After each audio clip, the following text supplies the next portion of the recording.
Ons sal gee nie. Dit is totale verbode kennis, my vriend. So ons lees in Hooglied, Salomo sê Hooglied 1 vers 6, en let op. Ek is bruin.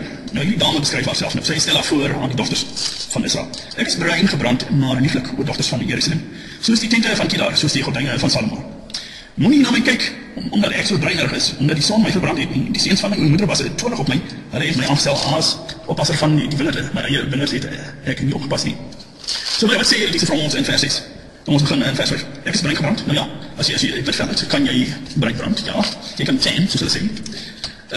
O dogters van Jerusalem, soos die tente van Kedar, soos die gordyne van Salomo. So sy probeer nou haar conditie. Sy kry nou die idee dat die dogters van Israel is Jesus.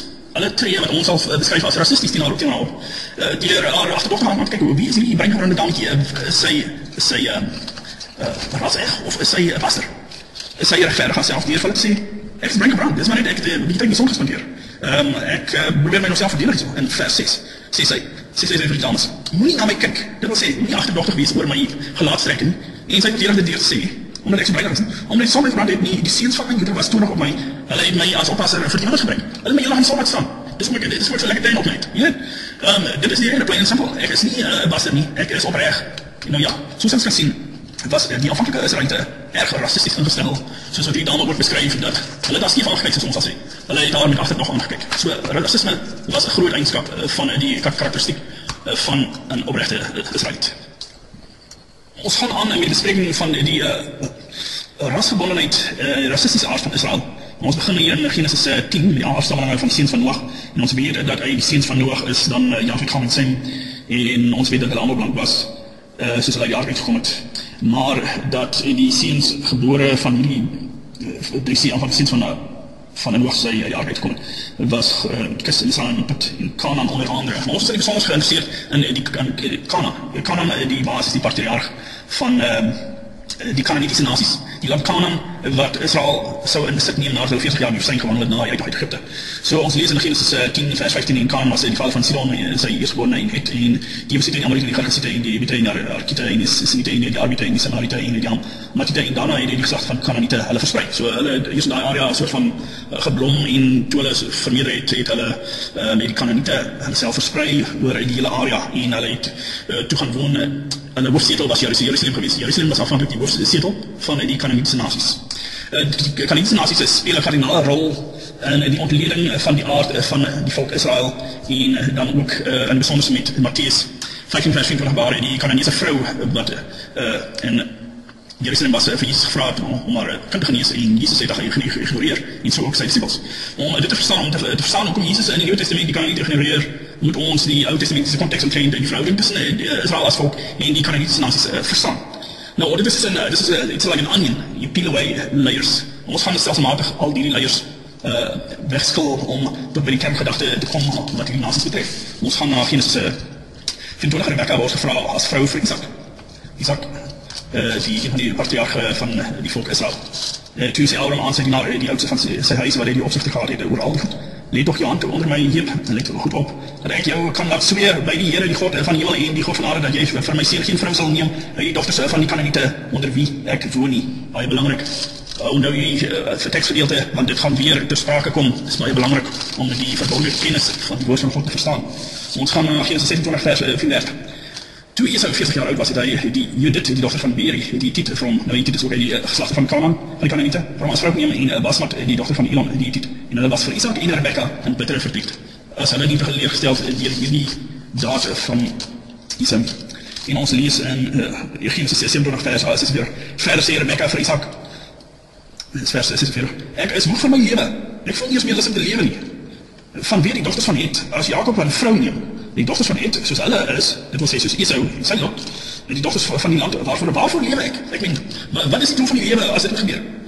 En ons lees in Genesis 28, toe het Isaac Jacob geroep en hom geseen en hy het hom bevel gegee met die woorde, jy, Isaac, mag geen vrou neem uit die dochters van Canaan nie.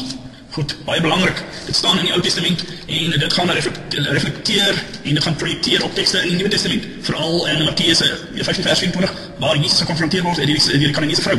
Dit is belangrik om hierdie kontekste in verband te sien en die oorkoepelende aard van die profesie en soos in Sagaria 14 vers 21 waar ons onder andere die volgende lees aangaande direkte profesie omtrent die wat sal gebeur? Wat is aan die einde van alles? Ons lees hier so in Sagaria 14 vers 21. Wat sal gebeur aan die einde van tye met die wederkoms van Christus? Sal daar die Kanaaniet wat aanvanklik soveel probleme vir Rebekka was en waar Jesus haar weg sou wys om hierdie profeet te vervul in die Nuwe Testament met Matteus 15 vers 24, sal dit besprake wees, kom ons kyk of dit wel so is. En ons lees in Sagaria, die profeet, God spreek deur die profeet in vers 21, God se woord staan vir ewig. Hy sê die volgende, en let mooi op, leser. Ja, al die potte in Jerusalem en Juda sal aan die Here van die leerskare heilig wees, en almal wat wil offer van Israel, sal kom en daarvan neem en daarin kook. En in die dag sal daar geen Kanaaniet in die huis van die Here van die leerskare meer wees nie. Dis weer eens 'n bevestiging. Die rasgebondenheid van Israel bly staan, ten spyte van wat jy of ek dink, of van wat jou predikant, of jou sisterskerk, of die wêreldraad van kerke daarvan dink. Die ewigheid bly staan, my vriend. Jy kan dit nie verander nie. Dit is die verbode kennis. Dit bly verbode omdat jou predikant sorgvuldig seker maak dat jy slegs om die mond gesmeer sal word met ander tekste. So, ons gaan terug na, ons gaan lees verder in Genesis. Ons lees, jy sal nie meer Jakob genoem word nie, maar Israel. Jakob word Israel. Israel is die patriarch van die 12 seuns van Israel. En dan met de tyd die 12 stammen van Israel, noordelijk en zuidelijke koninkrijk. Ons lees verder.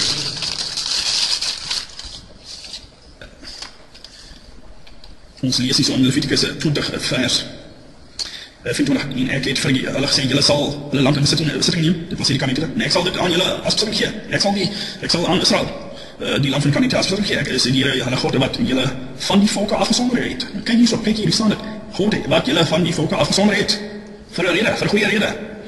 Nou ons lees in vers 26, en julle moet vir my heilig wees, want ek, die Here, is heilig, en ek het julle van die volke afgesonder om myne te wees. Nou ons sal op later stadium in detail aangaan, hoekom Israel dan sodanig heilig is. Hoe het dit gekom dat 'n klein volkie homself as die heilige volk van God bevind? Dit is 'n sleutelbegrip wat op 'n later stadium aan julle uitgewys sal word. Ons gaan aan Numeri 23 ons lees van vers 8. Hoe sal ek vloek wie God nie vloek nie? Biljam moet nou iets teen die kinders van Israel uitspreek. Want van die top van die eeuws af sien ek hom, en dit was Israel as volk, en van die eeuws af aanskou ek hom, kyk in volke wat afgesonderd woon, en al nie tot die nasies reken nie. My wêreld, kan dit waar wees? Numeri 23 vers 9. En ons gaan aan, ons lees in Numeri 25 die volgende, die Israeliete bedryf hoerery en afgoderry bysitting. Toe Israel in besitting bly het, die volk begin hoereer met die dogters van die Moabiete.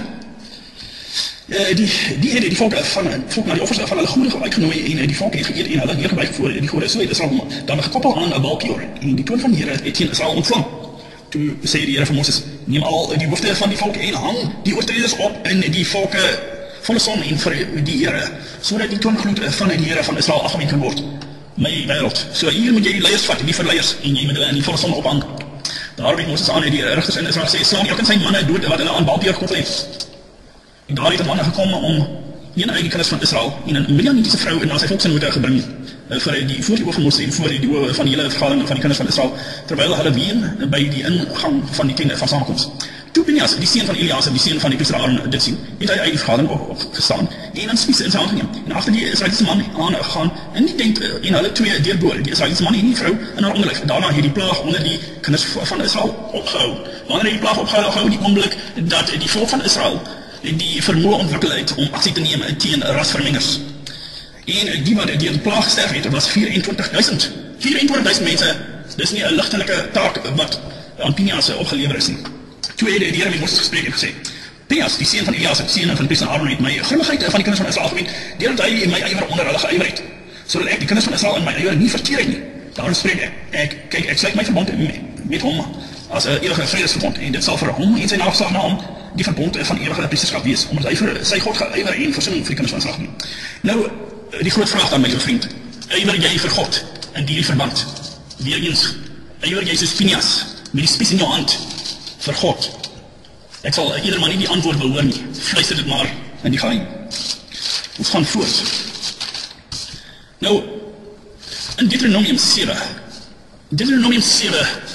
vaardig die taak aan Israel uit oor wat die plig is, wat moet hulle met die nasies doen, wie se land hulle in besit neem. Hulle moet die land van melk en honing na 40 jaar op rondgedwaal het, moet hulle in besit neem, maar